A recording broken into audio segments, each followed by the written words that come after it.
What's up, everyone? It's Thomas with Real Broker here in St. Augustine, and I'm here with my boy Justin with the Living in Jacksonville channel. And we're coming at you with the Overrated, Underrated series. We're going to talk about things you shouldn't do if you're selling your home, and we're also going to cover a couple of news stories that you need to know about. So, Justin, let's kick ourselves off here with the Overrated, Underrateds. I know we're going to do. We're each going to run through them. So, go ahead. Let's rock out. Yeah, so I got a list of 3 today for overrated, underrated, and the first one on here is pretty, I guess, relative to the time right now. So overrated, underrated, Thanksgiving.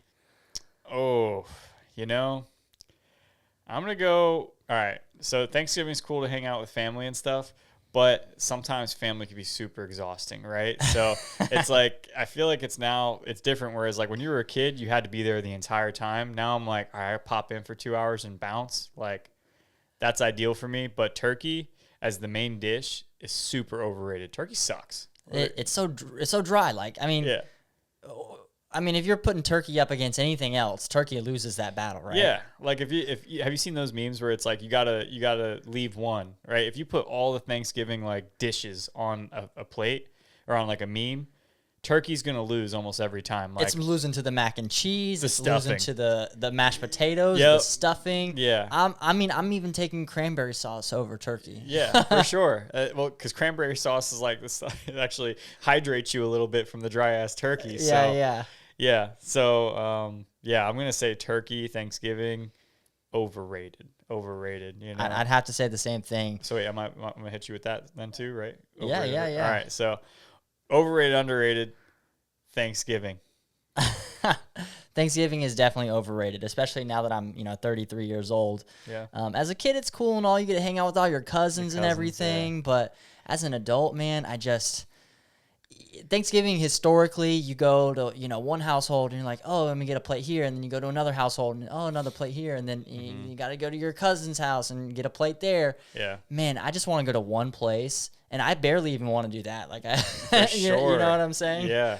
It's pretty exhausting to kind of be around family and just constantly usually it's about bickering about something. Like there's the meme about every Thanksgiving you got that uncle who's like arguing politics with you at the table. And you're just man. Goodness gracious, can I just eat my pie in peace or something? Yeah. You know? It's like, can we just not talk about this? It's like there's so many other things to talk about. I know. Yeah. And the food also, overrated. The only thing I particularly enjoy out of Thanksgiving is probably like pumpkin pie. Pumpkin pie. I love me some pumpkin pie. Oh, candied yams or, sweet potato casserole, whichever. Which one are you about? Are you about the sweet potato casserole or are you about, what's the other one? The candied yams? You asking me or the people? I'm asking you. Asking me? I'd probably go sweet potato pie. Yeah, sweet potato pie is good. Do that. Yeah, do that. What do you guys think? What's your favorite dish at Thanksgiving? Let us know in the comments below. My favorite dish overall, I would say, if the person who is designated to do it does it right, it's going to be the mac and cheese all day long. True. It can't be that Velveeta mac and cheese crap, man. It's got to be like real. They had to have grated the cheese themselves by hand and melted it down with some like half and half or like heavy whipping cream or milk or whatever. It's got to be the good stuff. I saw a joke online that said, if you don't have like a resume and 3 years experience, like to make mac and cheese, you're not making. Don't sign yourself up for the mac and cheese. You're not making. And another thing about this, I'm tired of seeing people call this mac and cheese. They'll put the penne pasta in they'll make it like mac and cheese, but they use penne pasta. And I'm just like, no, that is not mac and cheese. Yeah. Stop doing that. No, that's pasta. Elbows. Yeah, I want the elbows. You don't give me none of that pasta. Yeah. All right, let's move on to the next one. All right. Overrated, underrated, the insurance issues right now. So I think the media has blown this thing up significantly, and I'm not saying that people aren't affected by it. Definitely people are affected by it, but it's overrated. The insurance issue is definitely something, it's a problem here in Florida, right? Companies have left, and insurance premiums are going up for many people. But it's not like as much as they would seem. Like Alex Stewart put out a great graph where it shows the rise in insurance premiums, and it's pretty much like the majority of these premiums that are getting adjusted are in South Florida, right? Where they have, a higher wind speed when it comes down to hurricanes. They're just much more susceptible to hurricanes. They get hit more than everywhere else in Florida. So that's really where the problem lies. So I'm going to go with it's overrated. Obviously, there are people that are affected by that. If you're in a flood zone, if you're on the water, you're going to be affected by it, But that's not the majority of people that live in Florida. Yeah. For me, I think the insurance problem right now is overrated as well. And, I'll preface that with saying, my homeowner's insurance has gone up since my previous policy, and my previous carrier for my policy, they're leaving the state as well. So yeah. I can kind of like have personal experience when it comes to being affected directly by it. But I will say, as realtors ourselves, all my transactions where my buyers are purchasing homes, there's some transactions I'm working that they're buying 15-year or older roofs right now. We know that's a big thing for homeowners insurance policies, not trying at least not to cover homes like that without having the roof replaced first. And I'm really having no trouble. There are some instances where we end up having to go with citizens in order to get the loan approved, but other than that, it's not like they're charging you $5,000 a year for an insurance premium. Yeah, it's a little bit higher, but it's nothing too crazy. So I just had an insurance quote pulled on a home I have under contract in Palencia. It's $1 million house, and it backs up to the intercoastal. Yep. And it all sits in a flood zone AE, but because of the elevation of the house, it's out of the flood zone, so you don't need flood insurance. And the flood insurance for the year was like $2,000 a year. Yeah. So it's like, just get it. Just get it. I mean, especially if you're buying $1 million home, it's like, what is exactly. that for me? Yeah. I do have a question about that because I'm genuinely curious. You said that the homes sit at an elevation that put it out of the flood zone. How did they? Is that something that they came out to calculate? Or how does that? Because when you're looking at a plat map, I'm not sure that it will tell you exactly that.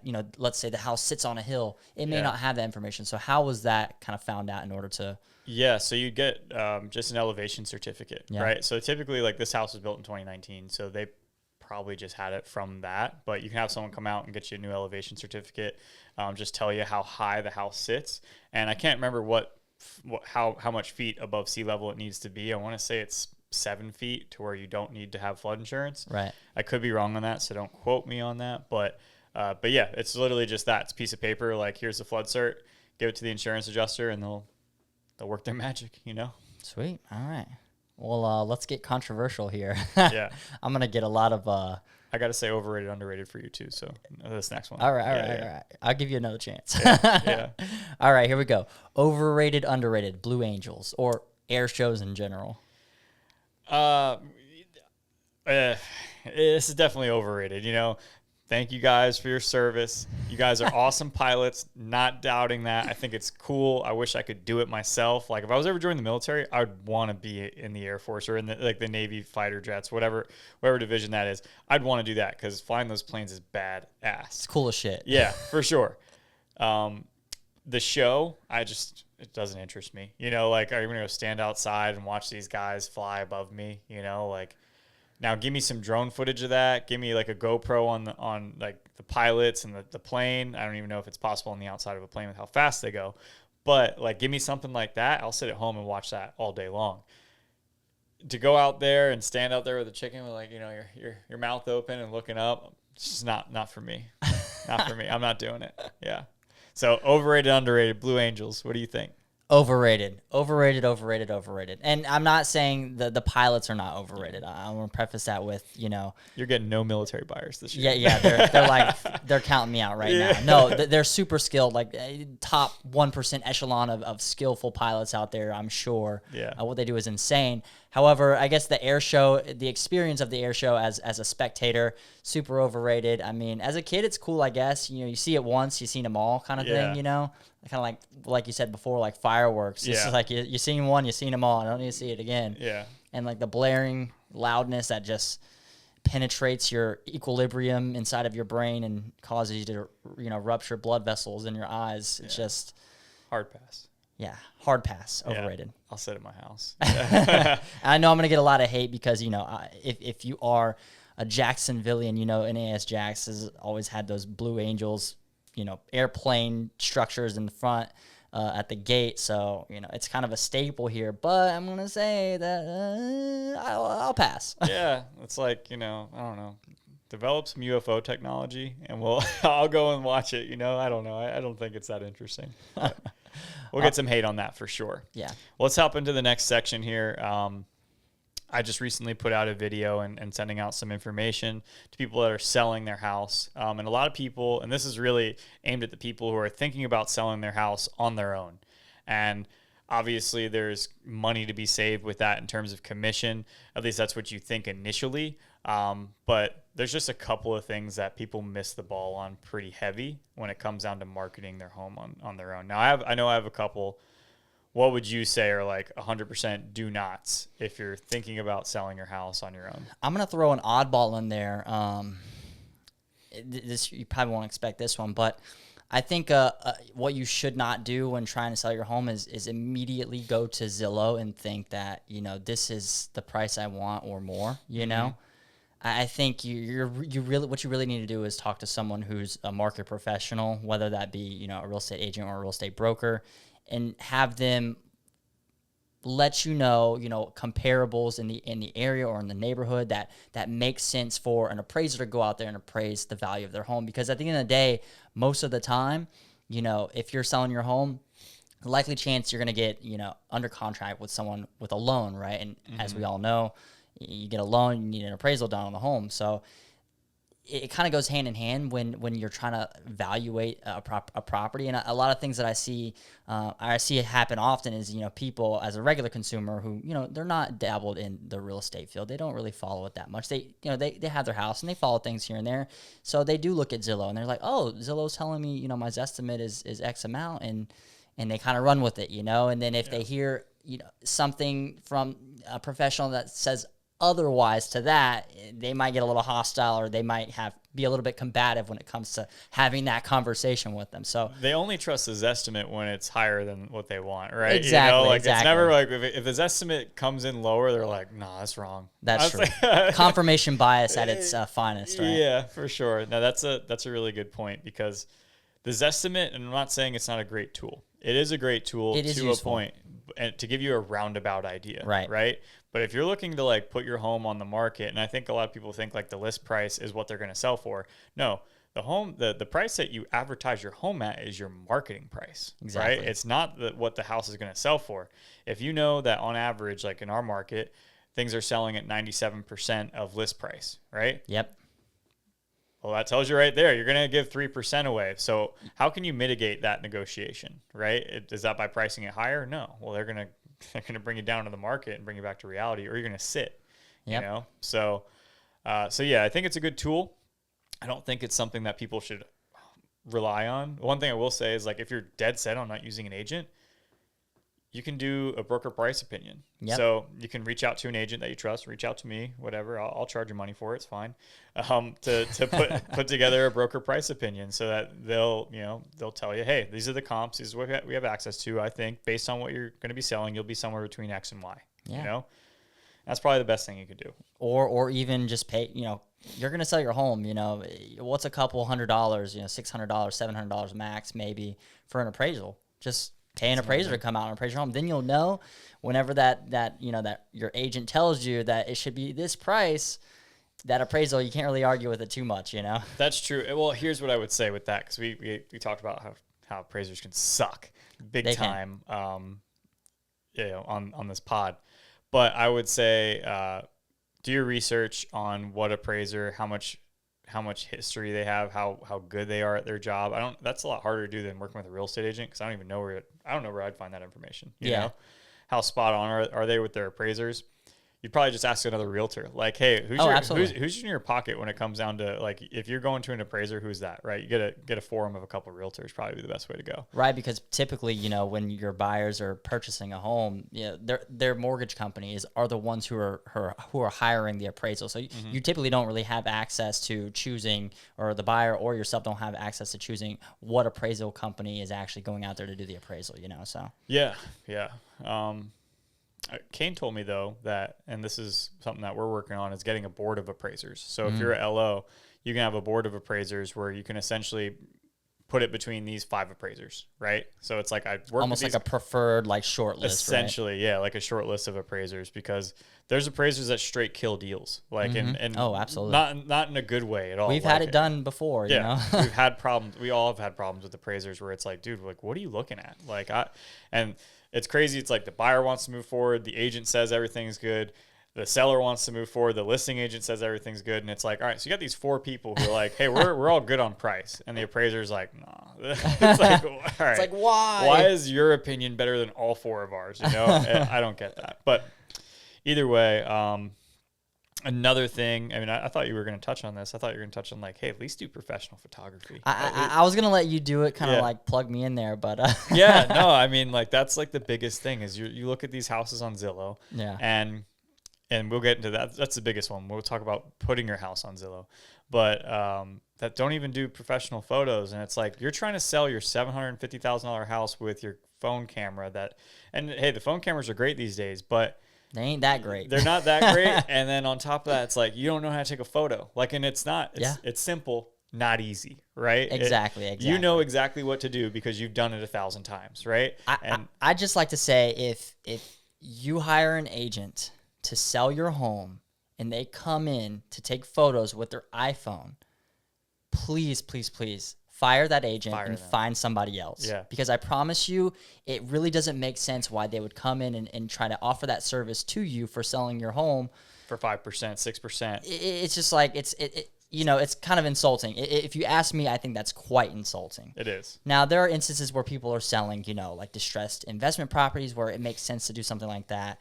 I get it. That makes a little bit of sense. But, if you got a $600,000, even if you have a $300,000, I mean, I would, even if it was my listing and it was a $150,000 single wide trailer, I'm doing professional photography because I want to get it sold. Yeah. And we know that the best way to get it sold is to present it on the market in the best light possible to get as many people in the door to see and attract as much interest on that property as possible so that you can get more offers on the table. And that goes into like, all right, so that trailer could be on an acre lot, right? How are you showing that? Are you just showing it through your phone, or are you taking a drone up there? You sending pictures, or maybe that acre lot could be in Treasure Beach in St. Augustine, right? And then you have canal access, and then you also are a 10-minute walk to the beach. Like, that's all things that pictures 1,000 words, right? It's worth 1,000 words. Absolutely. And do a video, it's worth a lot more. Exactly. And I just want to reiterate this to sellers selling their home. If your realtor is coming out with an iPhone, there's no excuse for them not to hire a professional company to go out there, because it's literally like a couple $100. Yeah, it's not that expensive. Yeah, for like the bare minimum you can pay is probably like $150. And maximum for a really big place, it may be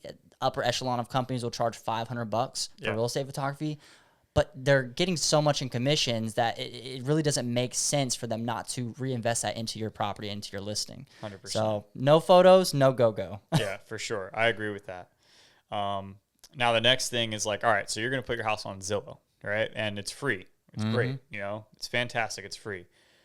Most people don't realize that Zillow sets you up on the back end of the page, right? So homes that are listed with agents are front facing. You have to filter homes to get to the for sale by owner homes. Yep. So you have to go to a whole different section of Zillow to even see the for sale by owner homes. So right there, you're already dropping the awareness of people seeing your house. Like, because most buyers are working with agents who are wanting to go to another agent so that their commission is paid.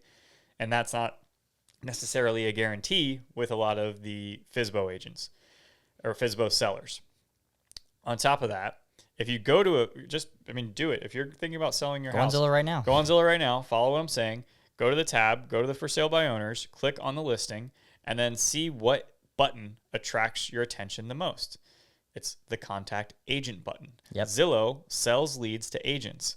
Anyone that clicks that contact agent button is going to be rerouted back to an agent that bought that zip code, right? Mm-hmm. So you're trying to avoid working with an agent altogether by selling on your own. Yep. And it's like 8 out of 10, I think the statistic is 80% of for sale by owners will work with an agent. I think it's actually more than that, in some form or capacity. Exactly. Whether they end up listing with an agent or whether they end up having a buyer agent on the other side of their transaction. Correct. They're going to be working with an agent. And then also think about that. So you might get 1 to 2 out of the 10 buyers that are interested in your home, right? Yep. if you were to, if you had a choice, would you have 1 to 2 or 10 people interested in your home? No brainer. It's a no brainer, right? So it's like, all right, so you got 10 people interested in your home. Do you think those 1 to 2 people that found you on for sale by owner are going to be the best offers for your property? No, they know it's for sale by owner. And that's it. They also think of it like, these guys are trying to save money. This is a deal. They're not paying the agent, So it's like all these things are running through people's head. And it's almost like, I'm trying to think of a good analogy for it. But it's almost like a car on Facebook Marketplace, like you go to the dealer, that same car is X amount of dollars more expensive, Yeah. You go to Facebook Marketplace, you're like, all right, this guy, see what I'll offer him some cash, see what happens. Yeah, he's a local guy. Let me just try and, see if I use some flea market techniques and see if it lands. Haggle him down. Yeah, exactly. I've got a buyer right now that has that mentality. It's quite entertaining to work with him right now. But hey, he's got to deal with it before it works. Especially with for sale by owners. The thing is if you are a for sale by owner, and I'm really honestly truly not trying to knock anyone for trying to sell their home on their own. No. You should do what you feel is best for you. I'm just saying that if you're a for sale by owner and you think that you're going to go out there and sell your home and you're not going to pay any commission somewhere, the statistics don't lie. Like you said, 80%, you're paying a commission, Yeah. And I mean, all right, then we can go into that too, is like, all right, so if you just look at the numbers now, the National Association of Realtors put out like stupid statistics, like where an agent sells a home for like, it's almost like 30% more. And I can't believe that. Yeah. Like I really can't believe that because people are so educated today about what's going on. Mm-hmm. So I almost think that's like marketing for the National Association of Realtors. Cause I think like it said like agents sell houses for 310 versus like non-represented houses sell for 230. And I was like, there's no way like that. Yeah, right. It just sounds like, hey, is that propaganda or what? Yeah, exactly. And I'm a realtor, right? So it's like, but like I'm also transparent. Like, and I call it like I see it. And I think that's bullshit. But I mean, you're definitely losing money because you just think of your pool of buyers. That's really the biggest thing. Your exposure of the home. If you're not doing X, and Y, like those are just the basic things. Yeah. Right. And we're not really knocking for sale by owner mentality as far as like I want to sell my home on my own. It's just we're just explaining that the mechanism there when it comes to marketing your home, putting it on Zillow or whatever, all these other consumer sites, the mechanism is against you, right? Because like you said before, it's hard to find those. Like it's not what's going to get featured when someone clicks the buy button in Jacksonville, Florida. They're not going to get a list of for sale by owners. They have to go through different tabs and put different filters on just to see what's available for that. Yep. So yeah, and we'll end this right on this. I mean, you can make a point too, but we'll end this here shortly. But like another thing with the for sale by owners is when you're dealing with a listing agent that's representing you, they're representing your best interests. On the other side, you're dealing with the buyer's agent who has nothing to do with you. Yeah. They're dealing with the interests of their buyer, so they're negotiating directly against you.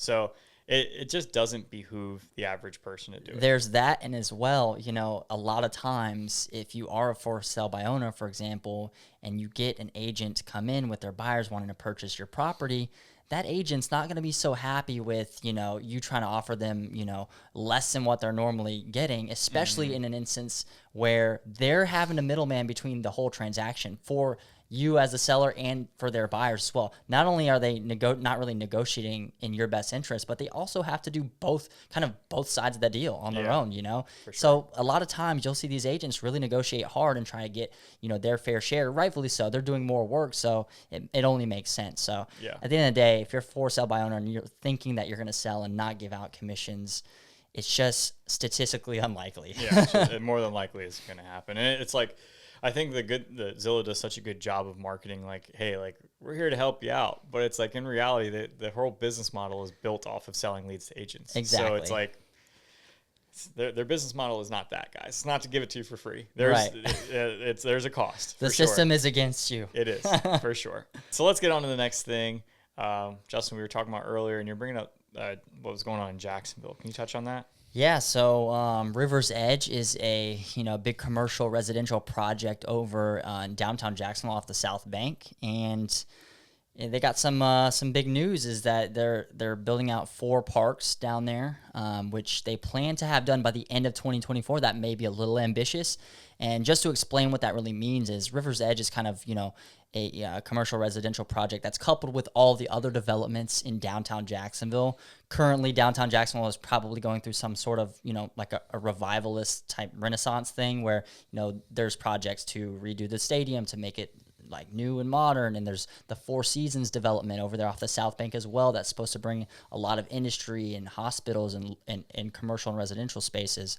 So River's Edge is part of that same type of conglomerate where they're just having big plans to develop, more things in downtown Jacksonville. Because as if you've been downtown Jacksonville, I've been downtown Jacksonville, there's nothing special about it. It's kind of like lackluster, especially when you compare it to other major cities, even in Florida. Like downtown Tampa is awesome. Yeah. Downtown Orlando is pretty cool. Yeah.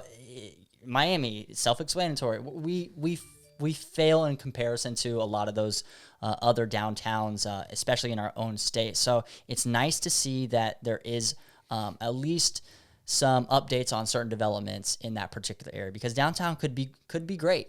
Let's make downtown great again. Yeah, I don't know if it ever was, but let's make it great now. Make some hats. Bring back Hooters. No. True. Yeah, we lost the landing. It's like they're trading the landing for all these other developments. It might be a good trade. Yeah. No. Well, it's both on the north and the south bank, right, of the river, right? Yep, So. Yep. St. John's River goes right through Jacksonville, and we're talking about on both banks. Like this stuff is happening, so it's like billions of dollars on each side. It's just tons of investment into the area that I think is so necessary, because it really is a suburb city, and that's kind of an oxymoron, right? But it's a city of just a ton of different suburbs. There's really no concrete, central hub in Jacksonville that has all the commerce and has all the residential density like we do in other major cities. So it will be nice to see these things develop, but it's just, again, it's so many different projects. It's like, wow, I really got to start keeping up with all the different ones. Like this one is River's Edge. That one's on the South Bank. It's commercial, retail. You got residential. There's going to be 124 different boat slips in the area off of that part of the South Bank. Yeah. And like they said, they're starting on they've already broke ground on building 4 of the parks in the area. So with that being said, hopefully that if that's done by 2024, I think that could be a good indicator of how quickly they can make these developments happen in downtown Jacks. Side note on that, you should make a video on all the development going on. Like just talk about that, everything on there, and there's so much. It's a list. Yeah, because there's so much stuff going on. It's crazy. Well, and of course, not all of it's approved, right? Sure, but sure. Just kind of hey, this is what the plan is. If all this stuff goes through, then how crazy is this going to be? Just the mere fact that these are thoughts that people are trying to get past, like through all of the processes that are required when it comes to developing land, especially in downtown areas. It's just amazing to see, and I'm really excited, and I'm really rooting for it, and I think a lot of Jacksonvillians are as well, because with a more bustling downtown Jacksonville, that only means good things for residential real estate in the entire city of Duval County. Business, jobs, all that kind of stuff, and it's like everyone's waiting for like the ball to drop. They're like, when is Jacksonville going to take a freaking turn? And like the downtown at least. And it's like, it seems like that turn is you're rounding the corner. Yeah, we're hopeful. It's just a time game now at this point. Yeah, that's what we said 10 years ago, right? Yeah. We say it every 10 years. Yeah, right? Let's go on to the next news story. And I was going to ask you about this because I live here, in West Augustine, so I live right off of King Street. And they're talking about, and we talked about this in the past, building that parking garage. It's got approved. It's a private-public partnership. So the person who owns the Browdy's Liquor Mart owns that 5-acre parcel of land. He's leasing it to the city for $300,000 a year. Or no, sorry, $275,000 a year with a 2.5% increase year over year for 30 years. Yeah. It was kind of an iffy vote. It was voted 3-2. So 2 people were like, this doesn't make financial sense. Like, this is a bad idea. At the same time, we've driven around St. Augustine. We know, especially at this time of year, how bad the traffic is, how bad parking is. Yeah.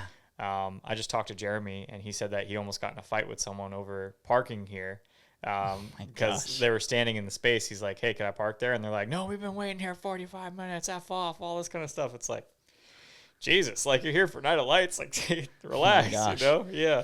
So Santa would be proud. yeah, so I actually posted on the Facebook page that we run, Living in St. Augustine, and I asked people like, hey, what do you think about this? And we got a lot of mixed reactions. Most of them were negative. Most of them were, and they were saying, how is this going to help traffic? And I was like, what do you mean? It takes 500 to Parking 750 car garage. Yeah. So it's supposed to be 500 to 750 spaces.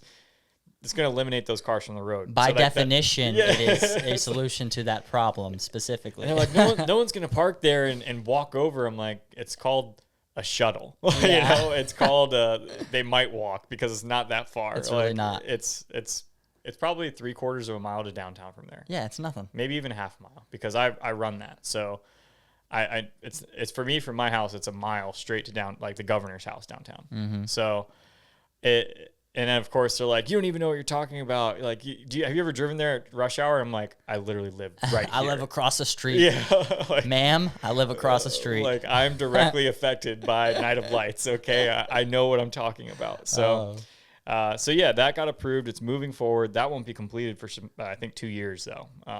That's not bad though. 2 years is actually pretty ambitious, and I like that goal set that they have. Now, my question would be, do I think it's a great financial decision, by the city to kind of, attain that land by lease from Browdy's Liquor, I guess the owner of Browdy's Liquor, because he's essentially leasing the land to them. I think that's a smart financial move on his part. Yeah. It's a he, right?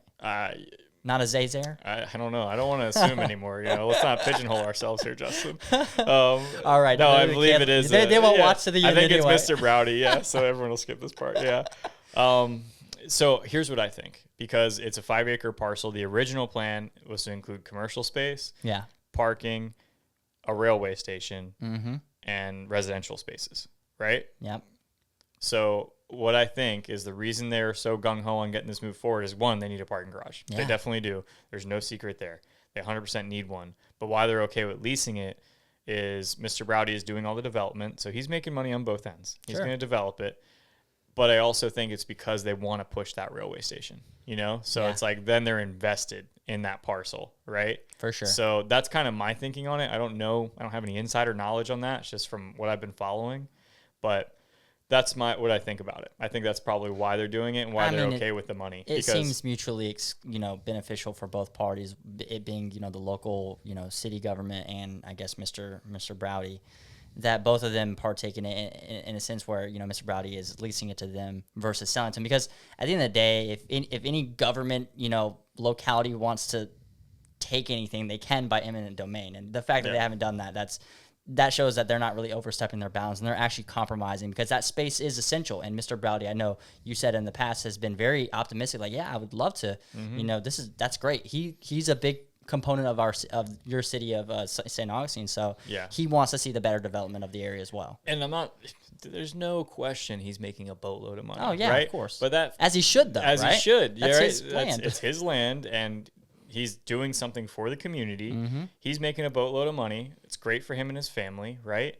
It's like, and they've owned it, like, so he doesn't own anything on that property. I doubt it. If he does, then I don't know, maybe he borrowed against it. But like, he's that liquor store was a supermarket at one point, I think since like 1947. Yeah. So it's probably paid off on that bad boy. For sure. Yeah, and back when like properties were $5, so it's like he's doing pretty well for himself. But it's something that's needed for St. Augustine. It goes along with St. Augustine's long-term mobility plan to add, I think they have 4 more parking garages now that they want to build around downtown St. Augustine. But like what I've noticed on like the Facebook forums is that people that work and like own businesses are like, this is fantastic. Yeah, we love this.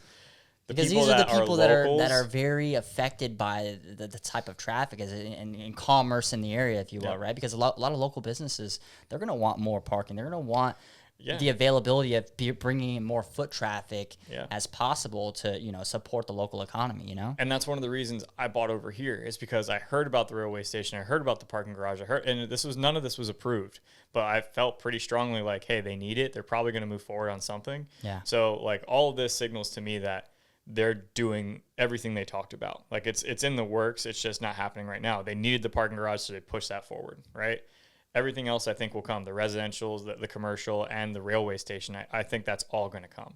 And I hope it does. Because everything comes in steps when it comes to development. Like we talk about Jacksonville's downtown. It's one step at a time, one project at a time. As things build out, more things will follow. And at the end of the day, it's like, if you live in the area, would you rather have a liquor store or would you rather have a parking garage that has railway access with residential around it? Like, so there are going to be, there's still going to be the liquor store there. Oh, there you go. You Yeah, so the best of both worlds. Yeah, right outside the parking garage, get your liquor and get home. But yeah, so I think it's also tremendous for all the businesses that have opened on West King. You know, it's tremendous for me. I'm happy for it. So I think it's going to help traffic. I think it's going to help property value here in the area. I think it's going to help the local businesses.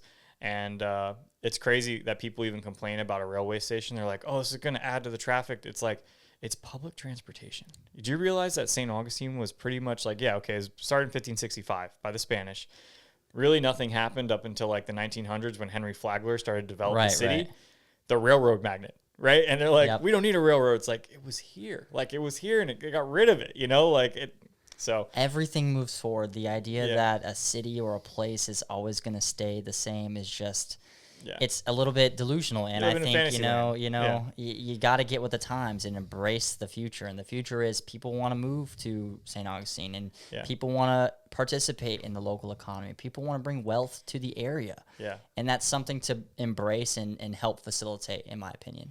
And here's what people could do. They subscribe to your channel, they subscribe to my channel, and you stay ahead of the curve. You're learning about this stuff and what could be, what might happen, you know? If you're ahead of the curve, you can make adjustments to whatever you're doing, right? Like, absolutely. Informed decisions as well. I bought a house here before that happened because I heard about it, and I was like, if that happens, fantastic. If it doesn't, okay, that is what it is. But I think that's really going to help my property value, right? 100%. And, like, especially, like, when we move out of this house and make it an investment property, like, makes it even better, you know? So... either way, I think that's where we should wrap her up right there. That being said, make sure you like and subscribe to the Living in Jacksonville channel. My boy Justin here. Make sure you like and subscribe for our channel here to stay updated. You know, this is, if you're a local, if you're looking to move here, we're just trying to give you the information so that you guys can make an educated decision whether you're buying, selling, or investing here in northeastern Florida. So if you are, make sure you reach out to us directly. If you need to buy in Jacksonville, I'll refer you to Justin. If you want to reach out to me, it's easier from my channel. But Justin will throw his information up there too. So until next time, guys, have a good one.